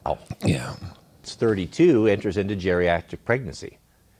They become downy factories. They become downy factories. Downy factories, Meaning not meaning the fabric softener. I'm going to let you say this. Down syndrome factories. Wow. Yeah. He's a really problematic piece of shit. We can't say that. Yeah. The term downy factory. Ooh. Yeah. He's a real piece of shit. Yeah. There's so many things wrong with this guy. Even if it's performative. Like, let's take this and say this is all performance. If that's the performance you're giving, not a good performance. Probably should hang it up. And you're also a piece of shit. Well, no, he's the elite. He's above things like Down syndrome. God forbid that should ever happen to anyone in his sphere. Well, so here's the thing. You don't know. I didn't tell you this. They have a young daughter. She's about 6 years old. There's a whole thing on the internet on this anti-Wranglerstar subreddit where they talk about her being adopted because of comments like that, because Jessica is beyond the stage of geriatric pregnancy. Right. So, what's that about, Cody? Did you have the baby? Did you not have the baby? Whose baby is it? Did you adopt this baby? Because you've called your wife a geriatric downy factory. Well, as women I stated, can have birth way late in the life. Listen, my mother, once again, she had her last child when she was 44. That's incredibly late too, and isn't it? I don't think there's a whole lot wrong with him. There's something wrong with him. I'm just kidding. No, there's nothing wrong with that guy. Just kidding. Love him to death. He's a good guy.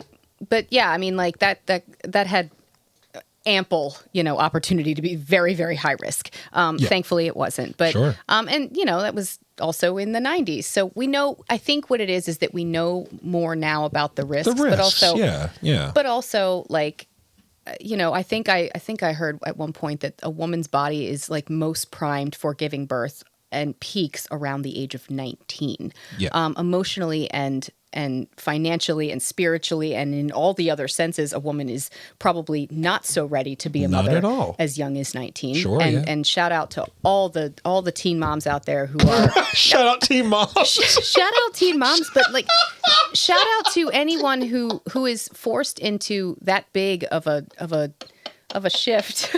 I don't know why that's so funny. Shout out teen moms. Funniest shit I've ever heard you say. Shout out teen moms. Shout out teen moms. I mean, that shit is hard. I can only imagine how. Shout out single moms. Shout out teen shout moms. Out to shout out geriatric moms. Every single mom out there, in every sense of the word, mom, because momming ain't easy. And what little I would know about that, but to get back on track, it's not a foregone conclusion that all pregnancies after the age of 32, and I'm pretty sure it's 35. I think he lowered it to 32. Yeah. Women are still very much in Cody's good shape to be mothers well into their 40s and beyond. And modern science also dictates that you can do a whole lot of cool shit, in a C-sections petri and all. dish. Yeah. So, more power to you, but maybe not after November. That's why it's really important to vote. Yep. Jessica's an incredibly lucky wife. She's an incredibly lucky woman. She gets to live with a lunatic who carries a gun with him everywhere he goes. She knows her role to provide sex, that sandwich, most importantly, that silence. Mm-hmm. But maybe most crucially, he loves her despite her weight. Dun, dun, dun. All you gentlemen, listen, if you want the best possible chance of success for a wife, you need to find a Midwest woman. They're practical, no nonsense. They're going to have a few pounds on them, but you know what? You can look past that. You can learn to love anything, but they're good women. And they'll always show up with a hot dish, which is not nothing, right? Wow. You can learn to love anything. The fuck is wrong with this guy?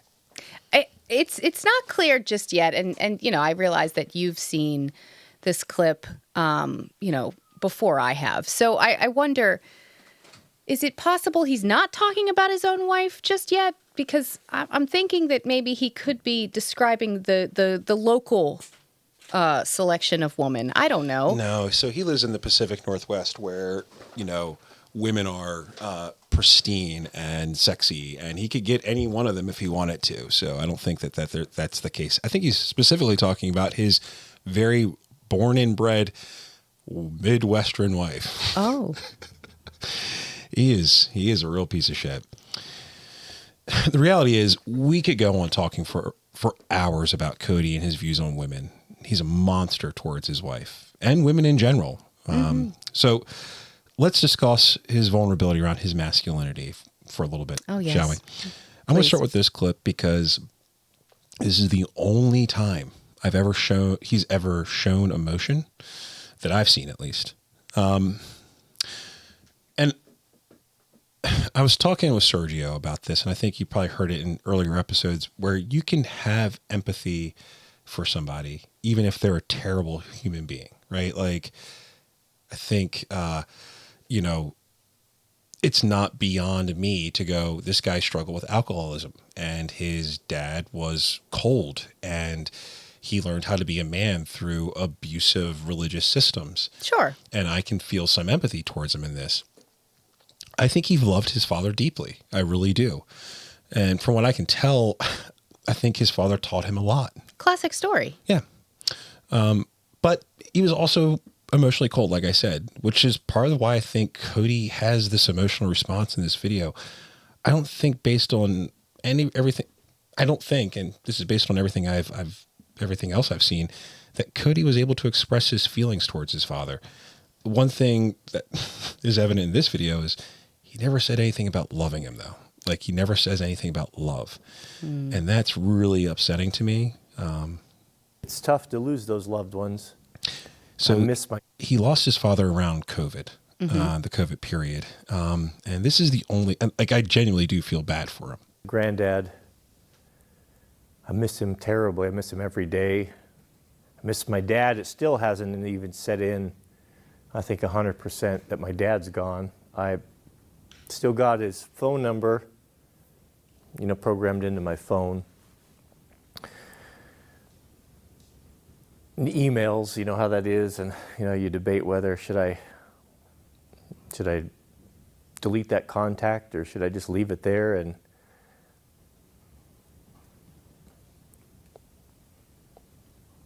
when you think about the fact that you'll never see that caller ID again, from Dad, it's kind of a tough thing. It's a tough thing to lose your father, because I think, when you're growing up, even when you're older and you have your own family, your dad is always the patriarch. He's always there. If you get in a bind, he was always there to call if I had a problem I couldn't solve, and he always had an answer. He was a highly intelligent and resourceful man. And to not have access to that, and I run across that from time to time, a lot actually, where I've done something or we've had some success or some accomplishment, and the first thing I always did was call him and tell him and share that with him. And to not have that anymore is a great loss. It's hard. It's just hard. It's just something we all have to go to. I'm not the only one. I know that. So, like I said, when we were opening the clip, like he never mentions the word love, but it's very clear that he loves his father.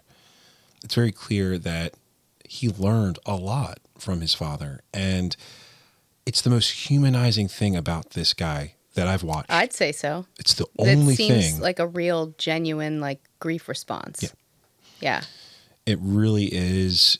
But also someone who does not know how to discuss their feelings at all. At all. I mean, let me be clear. Like, it's still layered in like, I can't be vulnerable. I can't show emotion. Yeah. I don't know what my emotions even are, you know? Well, he's a robot. And, you know, one of the things that he was saying in the video was like, when something good happened, like the first person I wanted to call was my dad, because I wanted to hear, you did a good job, son. And that's the classic condition of not just every child, but specifically, I really do think that by observation and all the talks you and I have had about this, because I know that you have a really good relationship with your father. And so I witness what that looks like day to day. And I notice just the nuances that make it a strong relationship and things like daily calls and like, you know, like, I mean, like your dad, like looking to you for guidance and just... And vice versa, you know? Yeah. Absolutely. But, you know, like depending on each other, asking each other for help when you need it, and there being just no condition around giving that help. And like, for people who grow up in relationships that are less than ideal and less than healthy between parent and child, you can't expect those things or predict those things because they weren't present consistently enough to know what they really feel like. So things like asking for help, you think is a conditional thing. Yeah. So, you know, his, you know, the emotions that he's not trying to let us see, but that are clearly there, are indicating that he really looked for that acceptance, that validation that like you are enough, you are worthy. And that's truly what every child is looking for. Every child wants to be loved and accepted by the people who brought them here, whatever that looks like for you. And when people can't, you know, garner that from their given family, then they seek out a chosen family because people just want to belong and connect. And so when you start talking about things like isolation and, you know, like, and joining these cult-like movements, again, it's a space to belong, even in isolation. You're among other people who like that lifestyle, so you're still finding that community and connection. So you're not fooling me, Cody.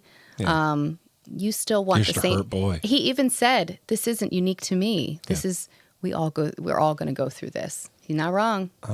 But welcome to being a human. Right. Now allow yourself the space to feel that feeling of that's all part of the human experience. No matter how much you want to unemotional logic your way out of it, you can't. That you have to. Masculinity, man. Gotta feel those feelings. That toxic masculinity. Gotta feel your feelings. Anyway, you know, I'm not saying that he never said "I love you" or anything like that. Maybe that's private moments between he and his father, and like that's just something that he kept between them. But it was a keen observance on your part that he didn't mention any. He couldn't express. He didn't say the word love or loving or anything with the L word was not mentioned. No L word. Not once. And I think that is that toxic masculinity. That this is the image this is my brand, is to not be this feely guy. It's not manly. But I have to get this out on the internet because I need to get it out of me somehow, but I don't know how to express it. Well, that's that periodic, occasional, vulnerable content that you will see from a lot of these content creators. Sure, it's the makeup free Sundays, if you will. You know, like now you get to see the real me. And there's some allure to that too for people who religiously follow these people. They want to see all sides. And this is as much as he's willing to show us as far as his emotions, but it was a more raw encounter with him. So you know that garnered like probably a lot of positive praise from his community of followers. Yeah, I mean, there's a lot of people in the comment section were saying things like, "I lost my father 4 years ago. I know how hard this is. Like, if you need anything, please reach out. We're a community. We're here for each other." Like that kind of thing. I rest my case. And like these are people who also will give thumbs ups and like reaffirm like the more scary things he says too, though. You know what I mean? Like, yes, so it's like because they're his people. Yeah. It's really this is the power and the influence of gathering a large community of like-minded people on the internet, and this is why it's a vehicle for all the best and the worst things out there. Yeah, you're not wrong about that. Let's move on to something that's going to make you laugh. All right. Because I hate to bring the mood down, but I do think it's important to show that he is a human, and he does show that, and only if it's in like little blips and bops, but he is that person too. He is a human. And maybe because of this, Cody, he's an insecure man because of that. But I remember when I was in my 20s and I was full of bravado, and I'm sure you remember this too. Certain things were just not manly. I remember there was a fight that we had about ramekins. Because I thought they were useless and not manly. Do you remember that? I do. We got ramekins as a gift for our wedding shower. Yeah. I So fucking hated them. Yeah, at first. and well, we were putting away like all of our new things, and this was a decade ago. We were in our first place together. We had lived together for a little bit, but out of wedlock. Yikes. Shacked up with him before I married him. But I think we were still not kind of very Tradcon of you, by the way. We I don't know. Anyway, we got some new kitchen things and our first set of ramekins, and you were just like, what the fuck is this? Why does anyone need that? And you just went off on one of your Greg tirades. I was so angry about it. We had an actual real live fight about ramekins. It was pointless. Thank you for that. It was pointless. Absolutely. And I fully admit to that. And I think I even apologized for it shortly thereafter. I hope. But I don't think I've ever fought you about food. Imagine me fighting you about food. Cody, I don't think he understands how cheese boards work. Mrs. W and I are having a disagreement. I made the statement that this charcuterie board is the most feminine thing I've ever seen, and there's not one thing on there that a man would want to eat. And what would you say? I said every man I know except for you would love to eat it. Give me your vote. Is there anything on there, Cheese? as a man, you would want to eat, or is that completely feminine?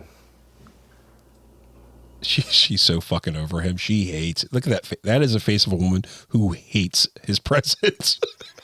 It's again. I want to recall a statement that I made about Melania Trump's face. It's a very fixed face that she reserves for moments when she is thinking about unaliving him, but she has to continue.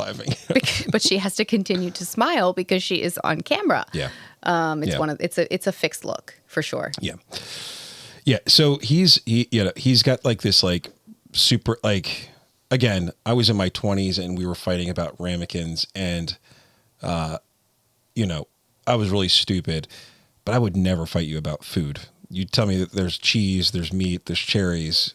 What I think is so adorable is that I've seen some of his like plated meals from his wife, and like sometimes it's almost like a Lunchable because it'll be like in like on a kid's plate, but in like little sections. You would go to like elementary school, you get the lunch tray. Yeah. Basically it. Like here are my salted pecans over here, hand roasted pecan, like some bullshit. Over here is my government cheese that my wife sliced into cubes. So freshly squeezed from the cow. I'm sorry, it's organic local cheddar from the Costco. So anyway, he's eating his local cheddar next to his nuts, but like not really. So he's basically he eats meals mini charcuterie board style, but she puts an actual charcuterie board. Granted, it wasn't. I like a good charcuterie board design. I think that they're like they're sweeping the nation, obviously, but it's also like an artistic thing too. That wasn't very artistic. I don't want to tear down another woman's food presentation, but if we're gonna do it on a board, why not like cute it up a little bit and like fluff the spread that you do have? But instead, she had it kind of separated. I think maybe he's one of those guys who doesn't like any of his food to touch itself. Like maybe he's got like textural issues and stuff with food. That wouldn't surprise me. Cody's a weird dude. Again, not making fun, but like I think we would never discuss any of his vulnerabilities, so it's her fault. Once again, it's always the woman's fault. But always. What else was wrong with the charcuterie board? I just don't get why that's not manly, because he eats all of those things at other times. We'll move on to the next video here.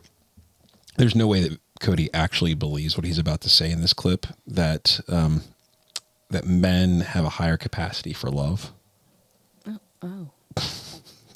He's a lunatic. comes from. Men are where true love and compassion comes from. We have the abilities and the depths of this that women can't even comprehend, and yet Like it's a short clip. It's specifically cut out of another clip because it's just rambling nonsense about Valentine's Day. Oh. But he's like he goes on and on and on about these jags about like how men are the real harbingers of love, and without us, like nothing exists, including love. Yeah. So yeah, he's like, Valentine's Day is really a male holiday because we're the only ones who can do it right. Women can't do it right. Blah blah blah blah blah. It's just nonsense. But wife, it's videos like this one where I don't think he has a fucking clue what he's talking about. He gives out just bad advice. Not Cody. once upon a time there was a deer born blind in one eye. It taught itself to graze down by the ocean front. That way it could always see if danger was approaching. A hunter came upon the deer and noticed what it was doing, so he fashioned a boat and approached the deer from the ocean. When he was within range, he shot his arrow, and the deer, upon receiving a mortal wound, cried out, "Oh, my hard fate that I should receive my death wound from a direction of which I did not intend." Look around. Make decisions on what you see versus what you hear.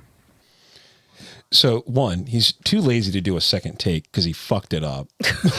Very confused. Two, he gives out like these like terrible analogies, like it's actual like sage advice. Like the whole idea of like He takes himself very seriously. he is very serious. Serious as a heart attack. So like be aware of your surroundings and who you surround yourself with. Like that's a pretty clear way of saying that. Like that's what I think that's the message he was trying to get across, is like, just be aware of because he's so wrapped up in keeping, again, isolate your wife if she's not operating the way you want it to. If you're a man, surround yourself with other manly men. Don't surround yourself with weak people where you don't know where they're coming from. That kind of thing. Like this is more and more of that kind of coded language, basically, is what I think it is. Very coded. Yeah. Men are not to blame. I just need you to know that. Society is operating against them. Women are working against them. Their jobs are working against them. The government's working against them.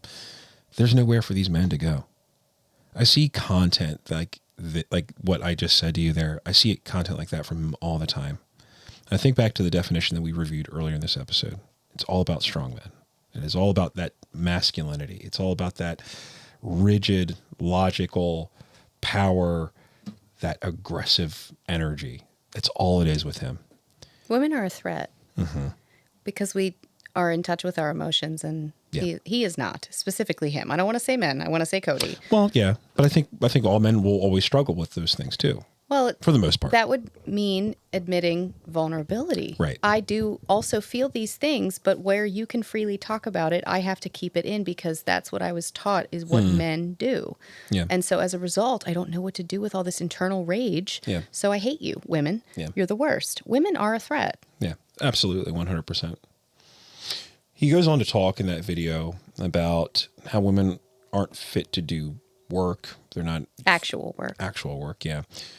And how men need to do those jobs that we don't need, that women need us. We need to replace the numbers of men that are leaving the workforce. We need to replace the numbers of babies that aren't being born, blah, blah, blah, blah, blah. And I'm not sure if you kind of picked up on it as we were talking and watching other content specifically about J.D. Vance. We was talking about, well, I wasn't talking about white babies. He was. And guys like Cody and J.D. Vance, they believe in something called white replacement theory. And I'm not sure if you're familiar with that. Oh, boy. But that's something that is going to be part of another series that we'll dive into eventually. But the idea is basically that white society is being wiped out because white people aren't having enough white babies. J.D. Vance, even though he married an Indian woman, fully believes in this. He has 2 biracial children. That's cool. Yeah. Right? You would think that like his brain would go, yeah, maybe this is like what I think is just total and complete bullshit. But he's a I'm not going to call. I don't know the man's heart, but the things that he winks at and nods at are completely baked in white supremacy. Anyway, That's neat. yeah. I feel like we could go on forever, and I feel like we have kind of, pushed this to its natural end. And maybe one day we'll revisit the topic, or we'll just talk about it at our dinner table as we do, like normal functioning married adults who respect each other, unlike Cody and the J.D. Vances of the world and the S.D. Williams and the Joy Taylors, or whatever the fuck her name is. These terrible people who continue to perpetuate these extreme views in our society.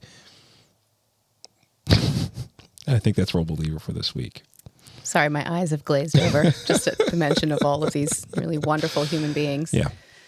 I want to thank you, wife, for sitting down and participating in this conversation. I think it's incredibly important for all of us to understand just what kind of people exist in this world. Husband, my king. You're welcome. Thank you for allowing me to be here on this earth. It is because of you that each day my heart beats. Silence, please. My heart will go on. Silence, please. I think that if you want to make sure that I'm happy, go in there, make me a sandwich. What's on your list? What's on your list? Sex. 3 things. Sandwiches. Now you got to get get your own list. You can't steal Cody's. Well, my list. Yeah. Appreciation, mutual appreciation, mutual respect, and silence. Knew it. No, I think the last one for me would probably be patience.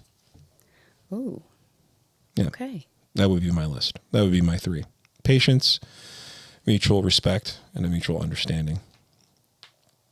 That would be it for me, because that really is what a good, solid relationship is built on, in my opinion.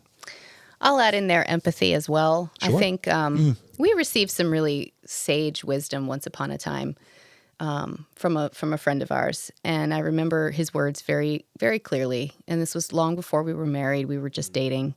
But he said, whenever you're struggling, put yourself in that other person's shoes, and operate, the way that you think that they would in this situation. But try also being them.